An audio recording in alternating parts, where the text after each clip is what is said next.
Have you ever loved someone so deeply, so completely, that the thought of them walking out of your life felt like your world was being ripped apart?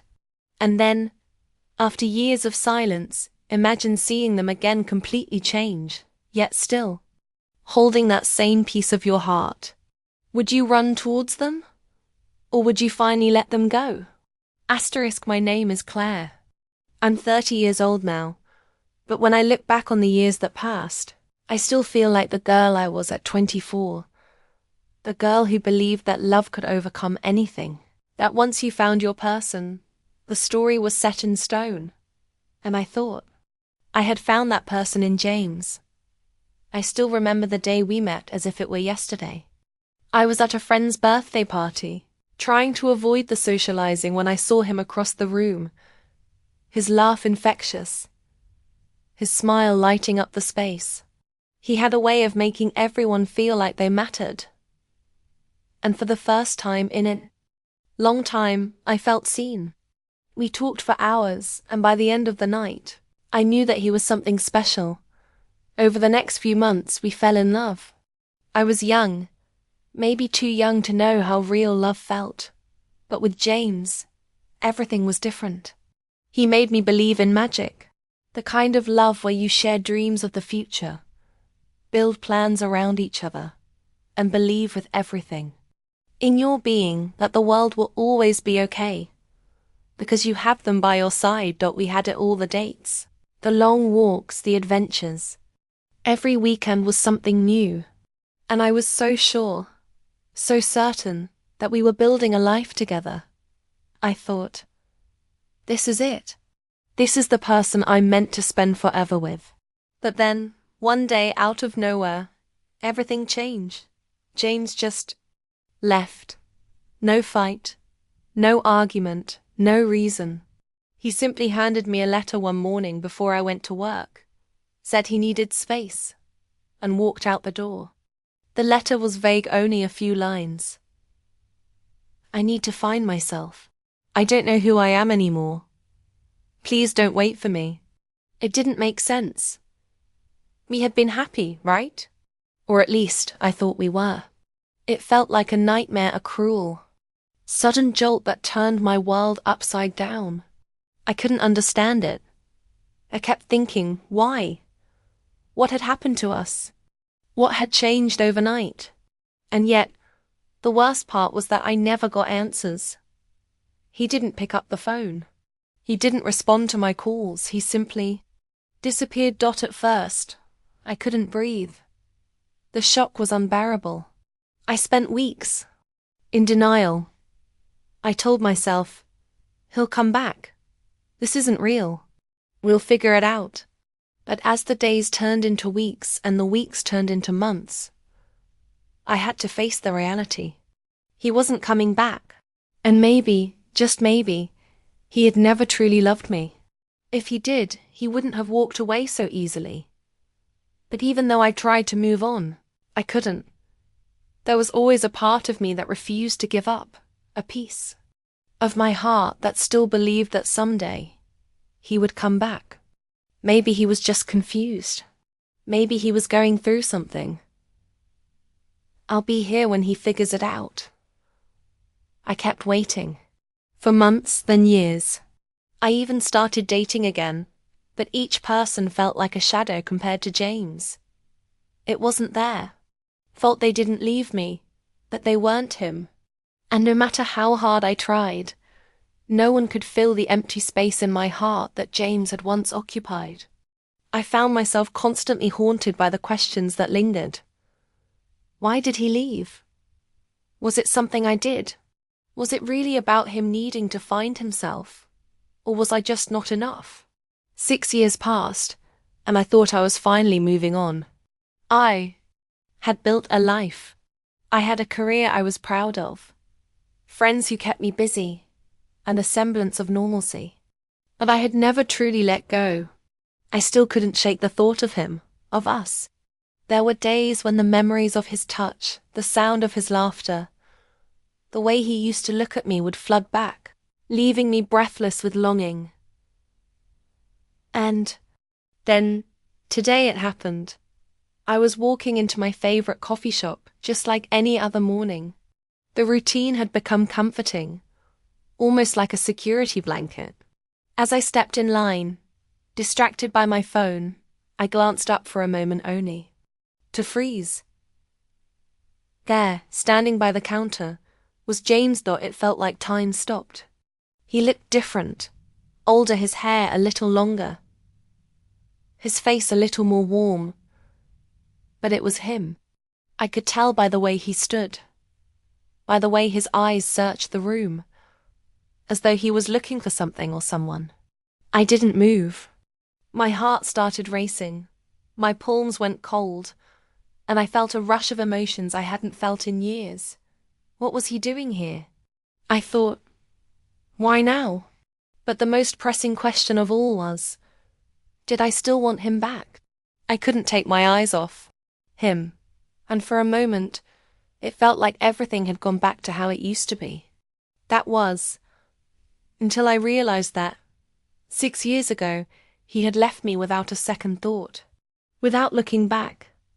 But here he was, standing just a few feet away from me. Was this fate?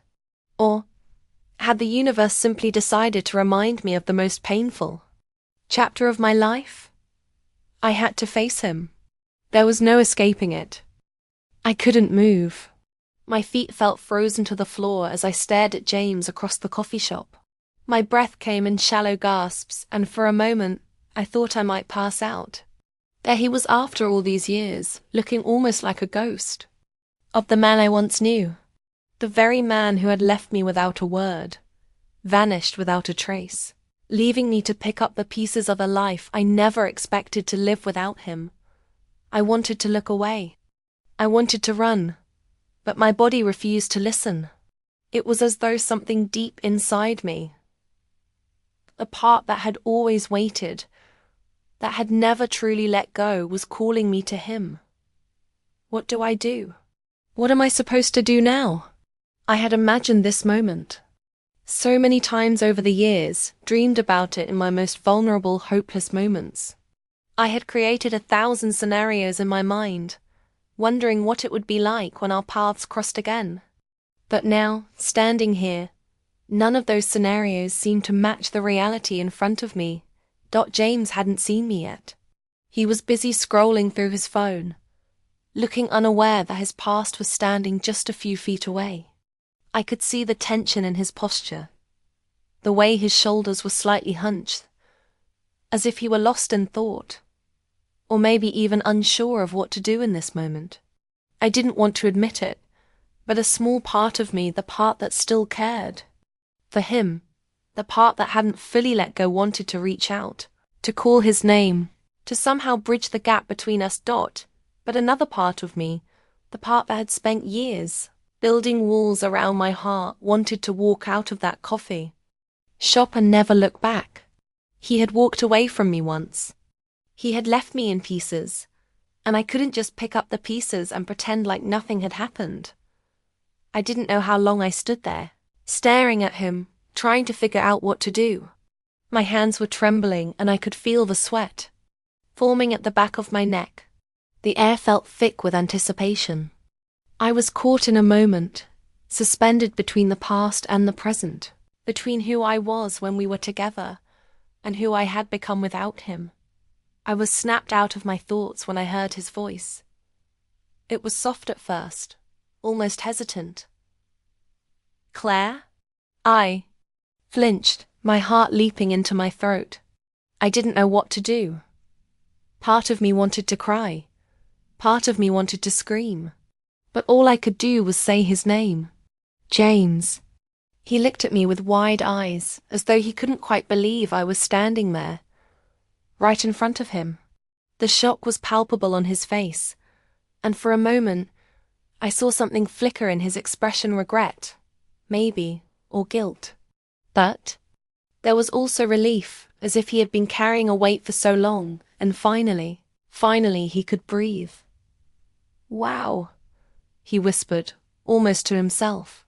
I didn't expect this. I didn't expect to ever see you again. The words hung in the air between us, and I felt the rawness of his admission. He looked different, older, but his voice still held that familiarity that made my heart ache. I couldn't deny it. I missed him. I missed the version of him that had once been everything to me. That version of him, the one who left without a word, was gone. And the person standing in front of me now, the man who had returned, was a stranger. I tried to steady my breath. I couldn't let him see how much this moment was affecting me. "Why are you here, James?" The words came out sharper than I intended, but they were the only ones I could find. Why now, after all this time? James opened his mouth to speak, but nothing came out. He closed his eyes for a second, as if gathering his thoughts, then looked at me again. I don't have a good answer for that. I don't even know what to say. I guess I always thought I would run into you eventually. But after everything, I didn't think you'd want to see me. The bitterness in his voice wasn't lost on me. It was like he had come to terms with the fact that his absence had hurt me more than he had ever realized. But the pain his pain was still raw. And there, standing in front of him, I felt something shift inside me. Maybe it wasn't just me who had been left broken. Maybe he had his own battles to fight too. "I didn't want to see you, James," I said, my voice quiet but firm. "You don't just leave someone, walk out on them, and expect everything to be fine when you come back. It's not that simple." James' face twisted with regret, and for a moment, I almost saw the person I had once loved. The person who cared enough to look at me like I was his world. He took a step closer, but I instinctively took a small step back, feeling the distance between. Use growing not just physically, but emotionally. "I know," he said, his voice strained. "I know I don't deserve any of your forgiveness. I don't know how to make up for the years I took from you. I don't know if I can ever make it right. But I need you to know that I'm sorry. That I never meant to hurt you." His words were raw, sincere, but I didn't know if I was ready to believe them. How could I, after everything? I had waited so long for answers, for closure, and yet now that they were in front of me, I couldn't find the strength to trust them. "I don't know if I can forgive you, James," I whispered, the weight of those words sinking into my chest. "I don't even know if I want to. But I guess this is where we are now. And I'm not sure what comes next." James nodded, his eyes brimming with something I couldn't quite place: sadness, regret, or maybe both. "I understand. I don't want to force anything. I just want you to know that I'm here. If you ever need anything, if you ever need to talk, I'll be here. I just want you to know that I'm sorry for what I did."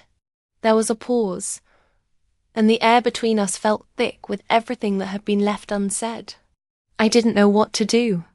I didn't know how to feel. But one thing was certain: everything had changed.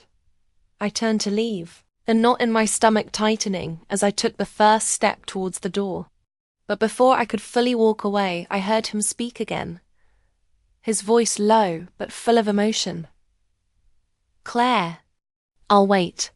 If that's all I can do, I'll wait for you." The words echoed in my mind as I stepped out of the coffee shop, my heart torn in 1,000 different directions. I didn't know if I could forgive him. I didn't know if I ever would. But for the first time in years, I felt the possibility of something: a new beginning, or at the very least, a chance for closure. And for now, that would have to be enough. The days after that chance encounter were a blur. Every time I closed my eyes, I could see his face, his voice, the ache in his eyes when he spoke. There were moments I caught myself wondering if it had all been a dream, if I had imagined him standing there in front of me after all these years. But every time I went back to that coffee shop, the memory came rushing back. He had left me his number, and I hadn't called. I told myself that I wasn't ready to reopen that door. Not yet. I had spent years rebuilding my life without him. And I wasn't sure if I wanted to go back to the pain of waiting. The pain of loving someone who might not be able to love me the same way anymore. But despite everything, a part of me still hoped for some kind of closure. Something that would finally let me breathe again. I couldn't forget the words he had said. "I'll wait for you." He was giving me the space to make a decision, but the truth was, I wasn't sure if I even wanted to make one. The person I had been 6 years ago was a different version of myself, a girl who had believed in love without limits. But time had changed me. Life had changed me. I had learned to be independent, to survive without him, until a week later, when I found myself at a park alone, sitting on a bench with my coffee in hand when I finally saw him again.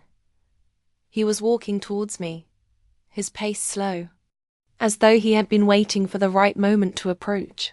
He looked older, but there was something in his eyes that hadn't changed, the same intensity, the same vulnerability. It was the same feeling I had the day I first met him. The world seemed to fade as he stepped closer, and for a brief moment, I wondered if all of this was just a dream. "Claire," he started, his voice as uncertain as it had been that first day we met. "I know you don't owe me anything. I need you to know that when I walked away, I wasn't running from you.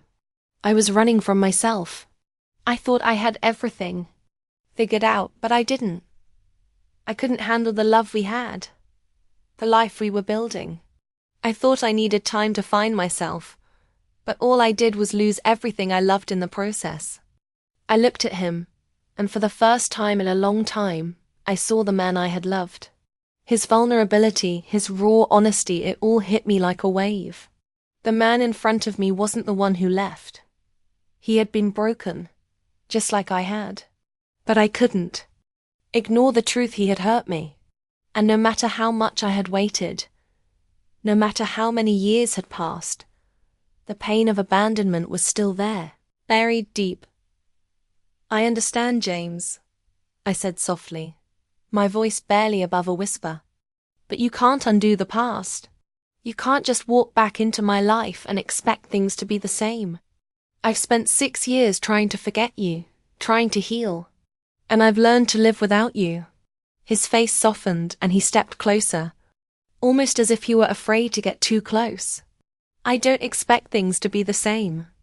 I don't expect you to just forgive me right away. But I need you to know, Claire, that I regret everything. I regret leaving you. I regret the time I lost, the time I wasted. I was so lost in my own head that I didn't see how much I hurt you. And for that, I am truly sorry." There it was, his confession, raw and unfiltered. The words I had waited for. The apology that had been so long in coming. But it still didn't feel like enough. There were too many scars, too much damage. I didn't know if I could forgive him. I stood up, trying to steady my breath. "I wanted this, James.